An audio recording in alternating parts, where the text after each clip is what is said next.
Generation Z Futurists podcast. By Arsa Marduk, the youngest futurist in the world. The first member of World Future Studies Federation Junior. And the founder of Generation Z Futurist movement and platform.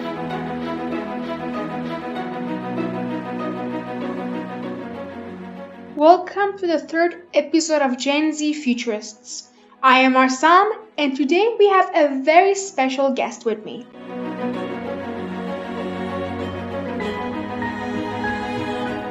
Today, in the first part of the podcast, I want to talk about my story of becoming the first member of WFSF Junior and how I became interested in future thinking.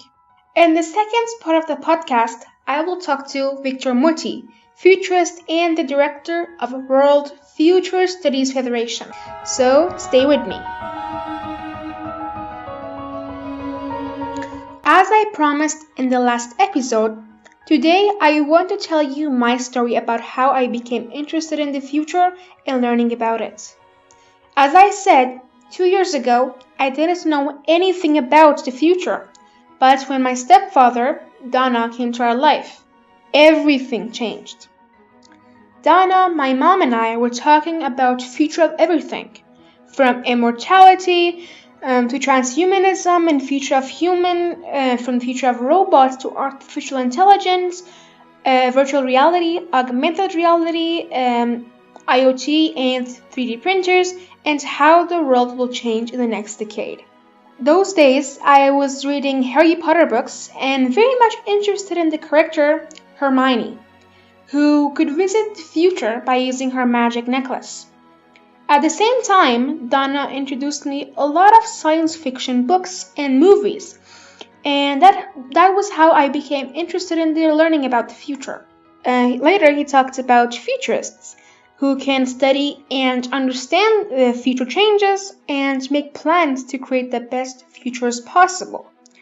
I have never heard of this job before, so it was very interesting to me.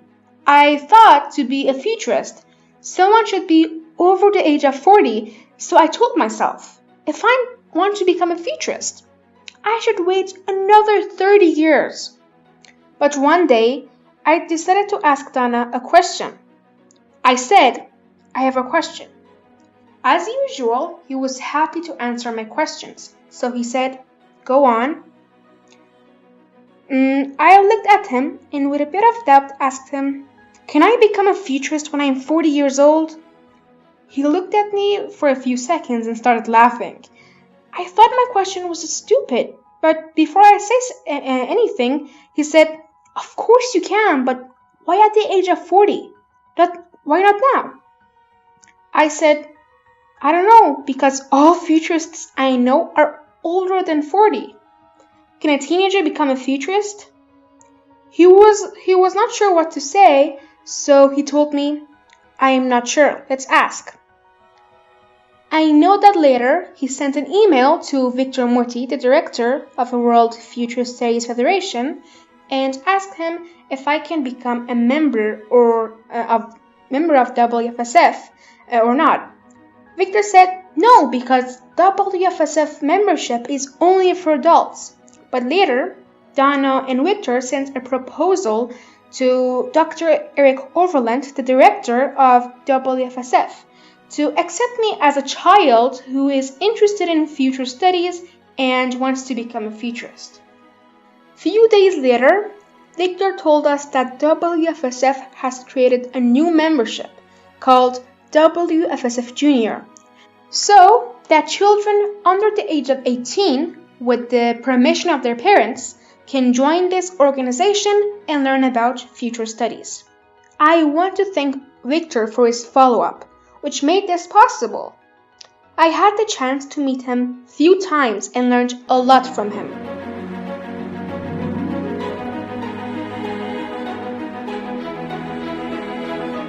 May 11th, 2019. Finally, I got the good news. I got an email from WFSF that I was accepted as the youngest and first member of WFSF Junior. And that was how my life changed forever. I had an amazing feeling to be among many professional futurists as a student, and it was just the beginning. I became a member of World Future Studies Federation Junior, but I knew it will take years of studying about the future to become a futurist. Later that day, Donna told me a Chinese saying that says, "The journey of 1,000 miles begins with one step." And that day, I took my first step. In the second part of this episode, I will talk to Victor Motti, futurist and the director of World Future Studies Federation. Victor V. Motti is director of World Future Studies Federation, or WFSF, the foremost independent body for future studies scholarship. Based in the Middle East, he reads English, Arabic, Persian, and Italian. Victor is an international writer, speaker, and foresight consultant. He also authored and published a book in the UK titled A Transformation Journey to Creative and Alternative Planetary Futures, which is not for children, and even the title is so difficult to understand. He received the World Future Studies Federation President's Outstanding Young Futurist Award in 2013. Wow, it's amazing. Today we will talk to Victor Motti about why children should learn about the future of thinking, challenges and opportunities, and many more things.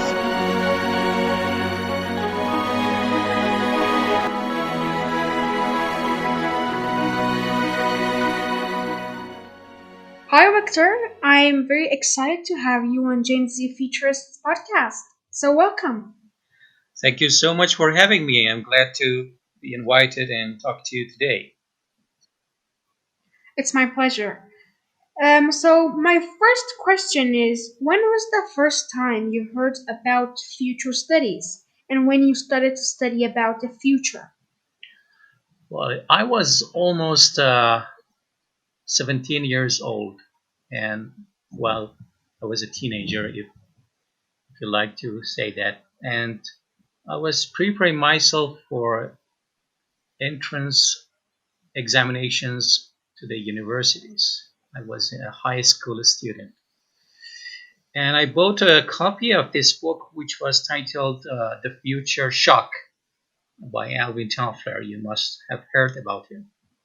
And it was a fascinating read for Yeah. me because Future Shock is discussing the rate of change in the society and the inability of humans to catch up with that change. The change is going to become accelerated and very rapid or fast forward, but people are not able to, people are a little slow to catch up with all the innovations and progress and large scale changes in the society. And it was actually very much insightful because it gave me a broad and big picture of what was going on in, uh, in the world, not only in a specific discipline or a specific field of study or a specific job, but because Alvin Toffler was a journalist and he was a very brilliant journalist looking at the long term and the big picture, he was able to collect all the ideas from different group of people and draw several lines of conclusions about what is happening in the society as a whole. And that was exactly the point that I was interested in future thinking. But it was a kind of a very journalistic or popular approach to future studies. Later on, when I was in the university as an undergraduate student, I was fortunate enough to find much more intellectually engaging book was edited by Professor Richard Slaughter. It was titled New Thinking for the New Millennium. And uh, it was a big turning point in my career and my understanding about the future studies as a recognized or so to speak, a little recognized in comparison with other disciplines in the academy, but a little much deeper or theoretically involved approach to the future studies compared to The Future Shock by Alvin Toffler. Mhm. That was the beginning, yeah. That's awesome. That's very interesting. So you are the director of WFSF, or World Future Studies Federation. Can you tell us a bit more about this organization? Well, after a few years, I contacted Dr. Richard Slaughter and Dr. Wendell Bell about what should I do to pursue further my future studies activity and research. And Professor Richard Slaughter was a former president of the World Future Studies Federation, or WFSF. He encouraged me to apply for membership. And I joined the federation in 2007. And very soon in the next year, I mean in 2008, I participated in my first WFSF conference in Sweden. And I met in person lots of professional futurists and very recognized That's awesome. scholars in the future studies. But World Future Studies was established in Paris in 1973, and group of scholars from different countries, primarily from Europe, gathered together and established this organization, and it has been around for several decades until today, and it is actually an umbrella organization. Do you know what I mean by umbrella organization? I mean, Actually, no. Please explain to us. Umbrella organization is a kind of organization or international non-governmental organization that has under its tent all different groups and individuals who are actively researching or doing projects related to future studies. And for this matter, World Future Studies Federation is like a very diverse organization because every person who is doing quality top level future studies is already a member, and not only individuals but also institutions, and they are coming from almost all over the planet, like from North America, from Latin America, South America, from Europe, from Africa, from Asia, from Oceania, or Australia and New Zealand. And because of this diversity and because of this inclusion, we call it an umbrella organization. Like when you go outside and you try to gather all people under one umbrella, a big umbrella. In that sense, we are making or providing a space for all individuals or institutions who are active in future studies to come together to exchange ideas, to explore their methodologies, to explore their insights, and exchange ideas and exchange knowledge, exchange experiences and everything. That's interesting. Yeah. Awesome.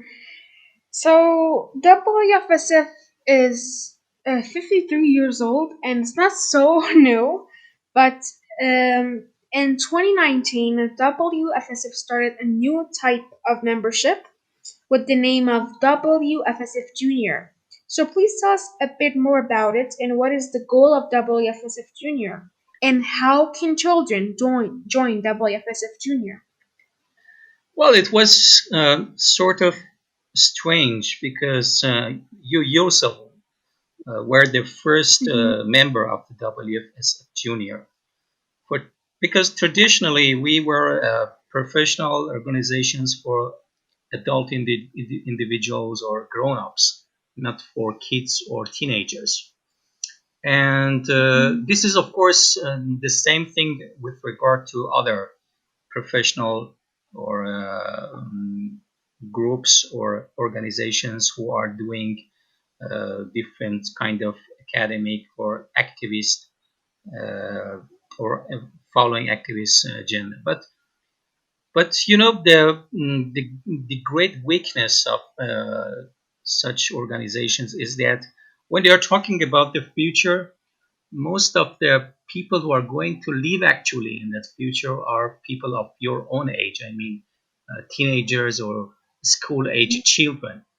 And we were very much both delighted and surprised because you applied to our to become a member of the federation. And after some discussions in the Mhm. board, we decided to uh, make this happen. I mean, this breakthrough. And Mhm. we said that why not?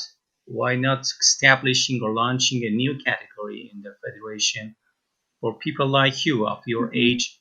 Because after all, future studies should be inclusive also, not only about from people from different genders, from different geographies, different age groups, but also, of course, from the youth. I mean, people like you or from the same age that you are belong to them. And we were very fortunate to um, become involved in this new category after you apply to join the federation. And after this, we have right now only two members in the WFS Junior. One of them, of course, is you. Another one is Anders from Colombia. But we plan to further promote this category. And you ask whether we can have any other members in that category. The answer is yes.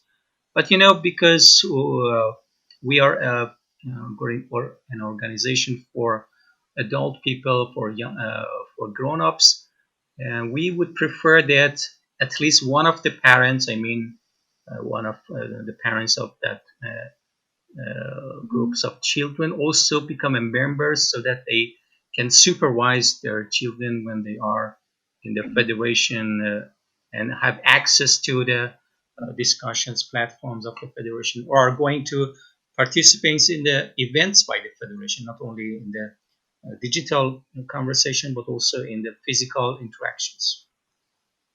I hope that Mhm. that was enough for Awesome. you. Yeah, I need to really thank you here because it came true because of your efforts, and thank you very much for your You're efforts and welcome. You're all the welcome. things we have. We are so glad to have you. And So of course, we are hopeful that people like you will become much more interested and become much more active and help us grow this category in the future. I hope so well. And so, what was the other futurist feedback when you announced this new membership for children? Well, in general, you will remember there were lots of positive reactions because Mm-hmm. uh, because you will bring new blood to this body uh, of our federation, and the new blood in the sense that you will bring more energy and more uh, fresh perspective and more relevance, of course, as I told you, because after all, the Mm-hmm. future belongs to people of your age, people like you. And when we are going to Yeah. discuss the future, for example, of education, of health system, of infrastructure, of technology, or social innovations, you should be also involved in the platforms that are talking about those scenarios or those driving forces. And Mm-hmm. you must have heard of about this lady from Sweden, Greta Thunberg. You know, she's also a Mm-hmm. Yeah. yeah, Yeah. she's also an activist about respecting the ecology and environmental activists. And she is also has been a central and key player in this Friday for the Future events throughout the world, and this movement which has launched under her leadership. And this is going to be a very key enabler or a key positive development or news for the whole community of futurists all around the world. Yes, was I totally liked and supportive of whatever you are going to do and other people in your age group are going to focus on. And in general, as I told you today, there has been support and enthusiasm for all things that you have started. Awesome. So actually, we have an idea to offer Greta to actually join Gen Z futurists, and yeah, Yeah, wonderful. yeah. Have you been in touch with her? Actually, no, but I have seen her work in some of her videos. Why do you think teaching children about future studies and future thinking is important? Well, let me go back to the beginning of this interview. I told you that the rate of change is accelerating, or the future is fasting, or is faster than we think it's going to arrive. And uh, the importance of teaching future studies to children is related to the fact that, unfortunately, one of the key barriers for preparing children for the future is unfortunately schools. I mean, traditional schools with traditional contents related to education. And it is of ultimate importance that you get a sense of what is going to change very rapidly in a few years, or after a few decades, because there are lots of technological or social innovations around, and you might face a totally different world. And in that different world, many of the current jobs, for example, will not be there, and many new jobs will be emerging in the horizon. And when you are familiar with that big changes in the environment, I mean, in the world that we are living in it, you can make better decisions about your own future, about your own choices later in your life when you want to go to a school, or when you want to apply for a university program, or when you want to select or pick a career for yourself. Everything is going to be much wiser in a sense. More effective and more holistic in a sense, such that you can have a better quality of life later when you become a grown up.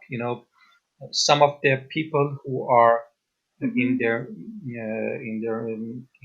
midlife are not very happy because they are almost always regretting the choices that they should have been given in their life, and the information they had received was not enough for them to make the better choices or better decisions. Yeah. Yeah, and I Yes. think children should be prepared for the new job market because jobs will be very different in the next 5 to 10 years. And it's very important for kids to know about Mhm. future studies and future thinking. And as you know, I'm trying to teach children Mhm. about the basics of future studies and try to make it simple for kids to understand it and learn it. But what do you think are some of the challenges in teaching children about the future studies and futurist thinking?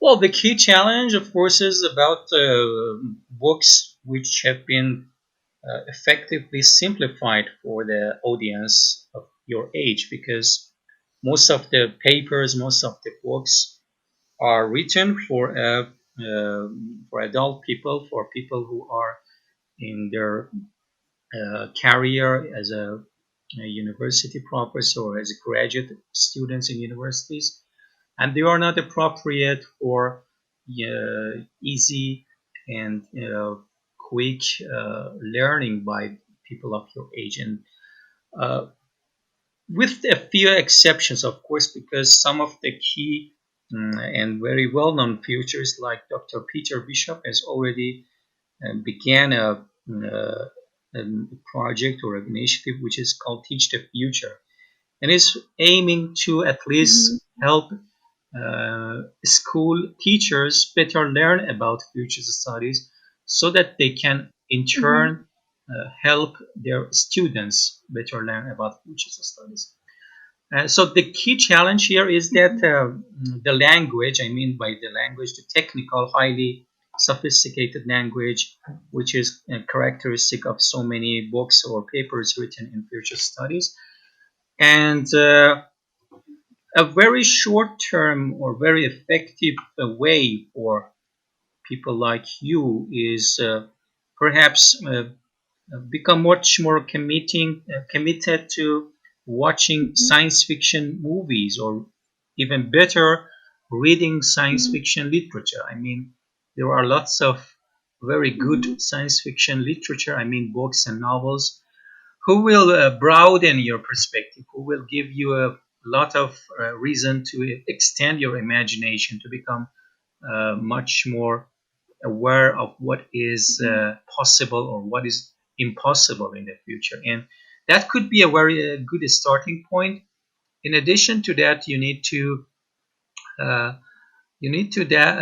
to be exactly in organization like the federation, because the more you are closer to a community of futurists, when they are talking to each other or when they are discussing their ideas or when they're discussing the scenarios of the world or driving forces, you become much more exposed to the content in the sense that you will hear about the keywords and will try to learn those keywords and their definitions, and how can you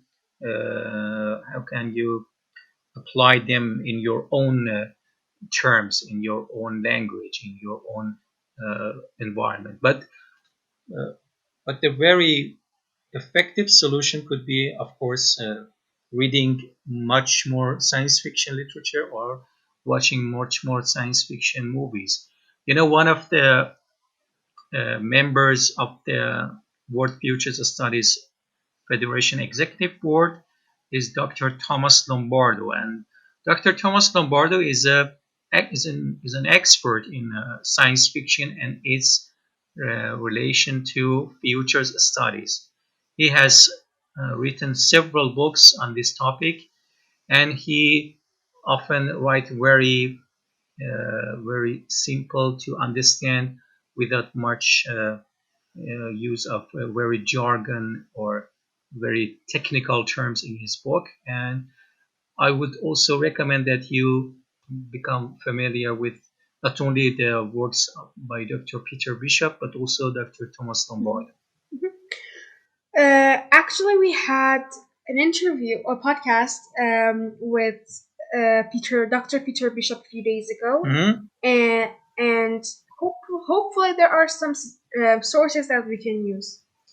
Yeah, great. And I don't know about you, but we are in lockdown for about 40 days, and all schools and most of them in most countries are closed. Some of them are teaching children online.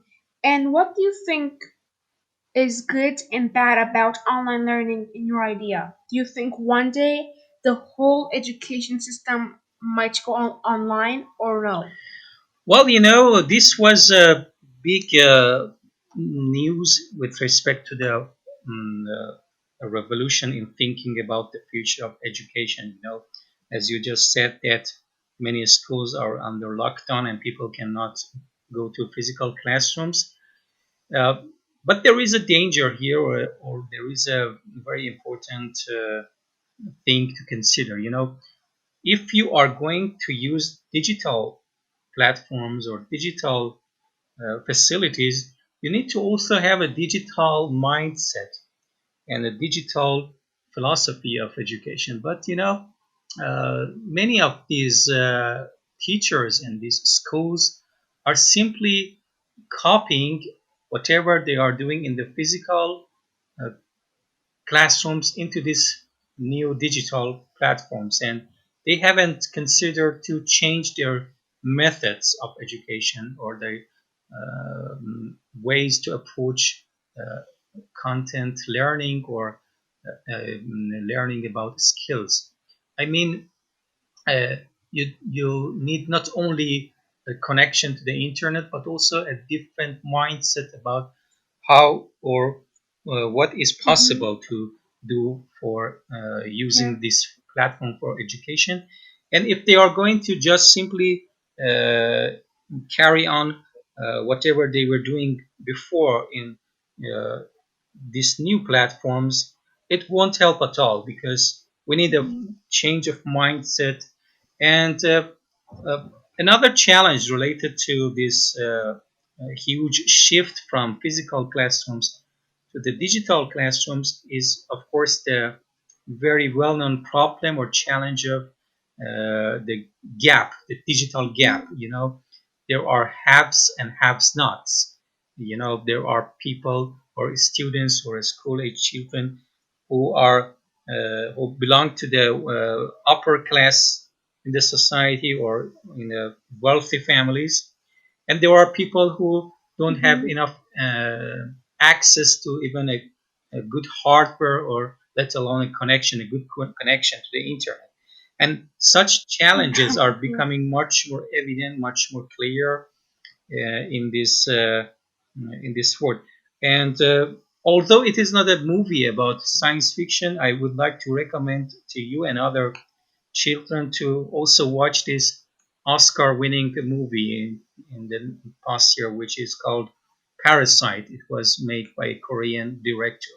It gives you a Mm-hmm. good sense of the gap between the rich and poor families in terms of education. You Mm-hmm. see, the kids of the rich family are having a different access to educational opportunities, while the people in the poor families are struggling for survival. Sometimes we say that if someone cannot have enough food, how can he or she become focused on learning a subject?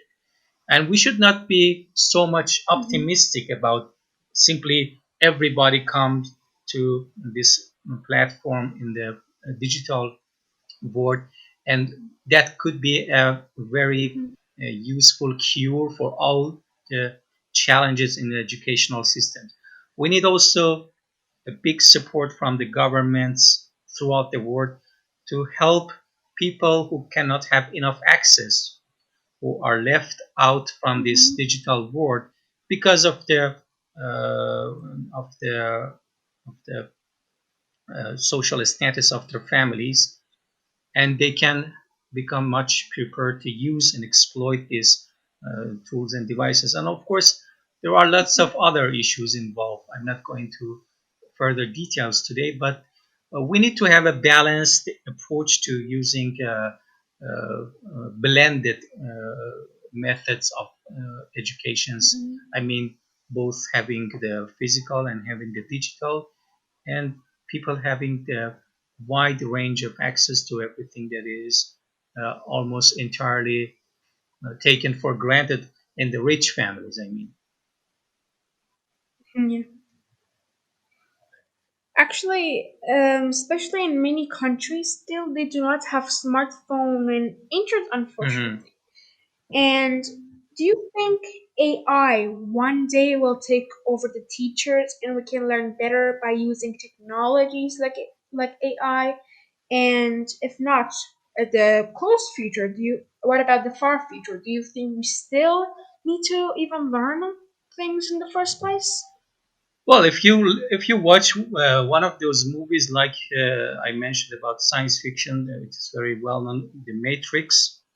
It shows that you don't need to learn Mhm. much more about different skills. People just sit in a station and the skills are simply uploaded into their minds or brains.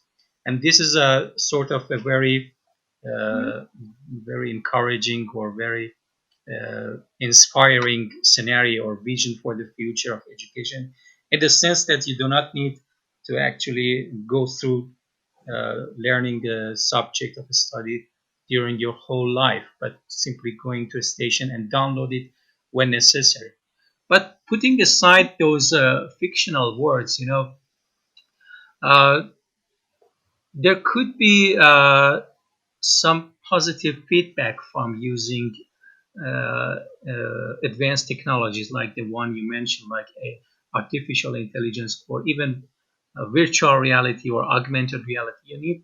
The trend in educational systems, I would say, is about becoming much more visualized. Uh, until today or several decades ago, people didn't have enough um help or aid from technologies to help them further or enrich their imagination or creativity. But if we use artificial intelligence in addition to other advanced technologies like virtual reality or augmented reality, we can immerse people Mhm. or immerse children into experiences that are both fun and both useful in terms of learning new things.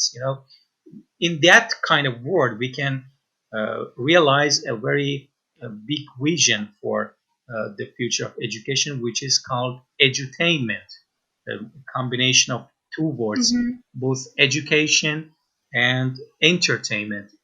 And yeah, Interesting.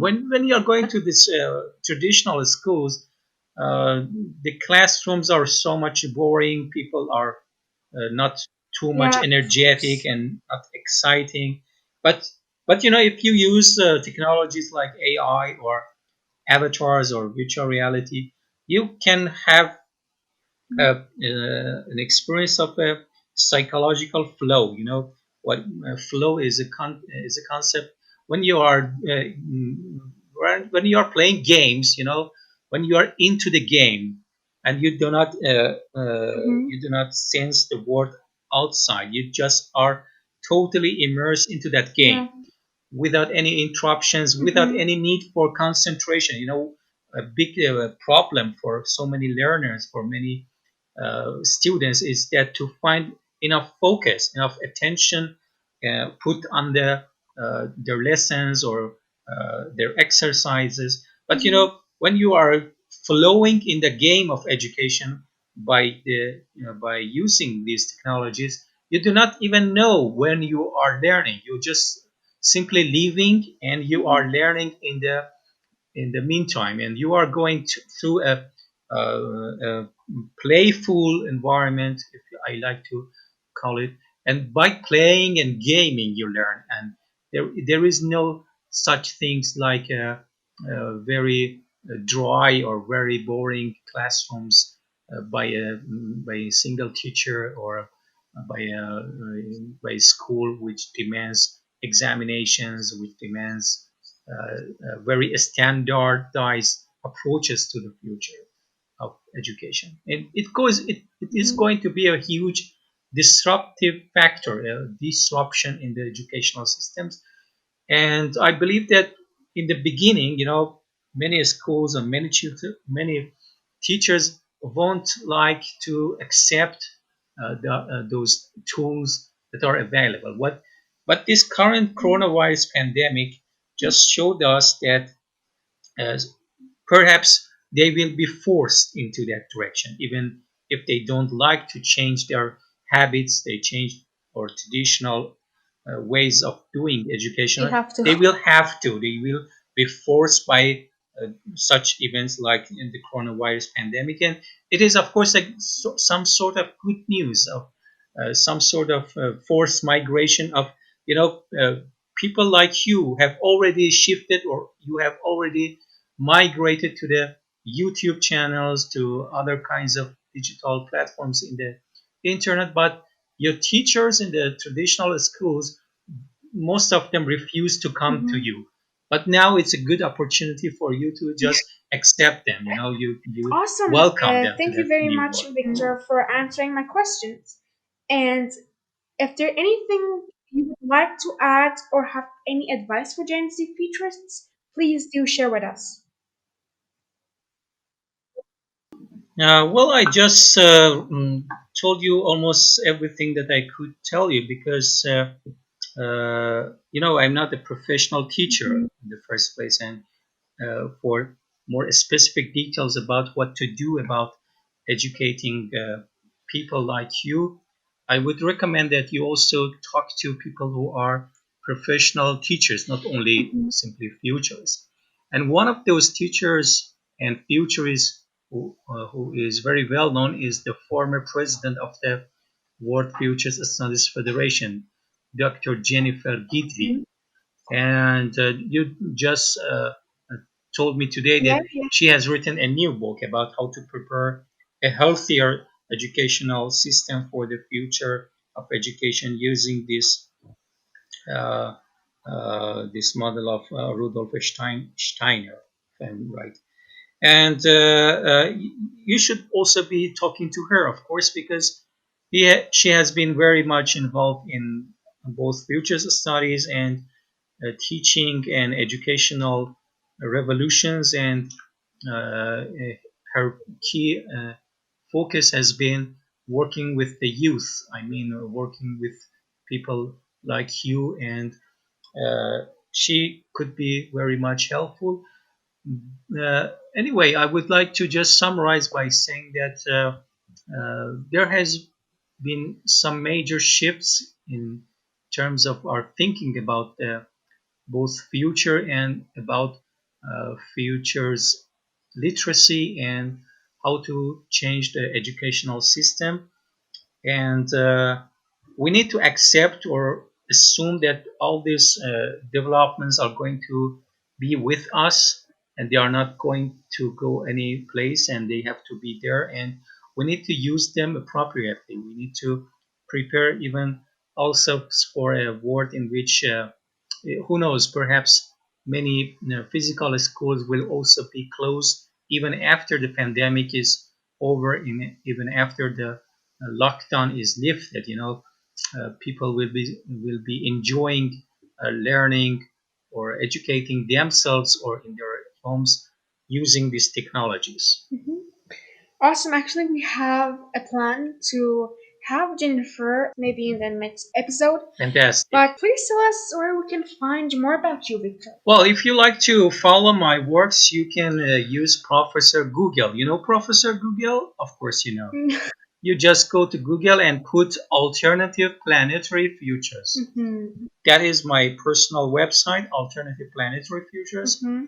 In that website, you see some of the my works, but unfortunately, those works are not customized for the audience of your age. But you can watch, of course, some of the videos that I'm uploading on my YouTube channel. Mhm.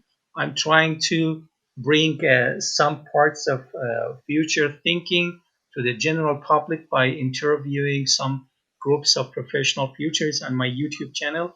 And my YouTube channel is, of course, Victor V. Motti, which is also listed on my website, which can you find it by Googling alternative planetary futures. That's a great job. And thank you very much, Victor, for your time. Awesome. Thank you very much. Thank you to you for having me. Let's be in touch together and just update me about whatever you are up to later in your wonderful Gen Z platform for future thinking or futures literacy for the children. Thank you very much. Absolutely. Thank you. It's my pleasure. Goodbye. Goodbye. Thank you for listening to Gen Z Futurists podcast. You can find more about us on Facebook, Instagram, YouTube, and Twitter if you just Google Gen Z Futurists. please go to our website, genzfuturists.com, and send me any questions you have by voicemail and let me know what topic do you want me to talk about and which futurist do you like to be in my podcast. Best futures for all, and let the dreams come true.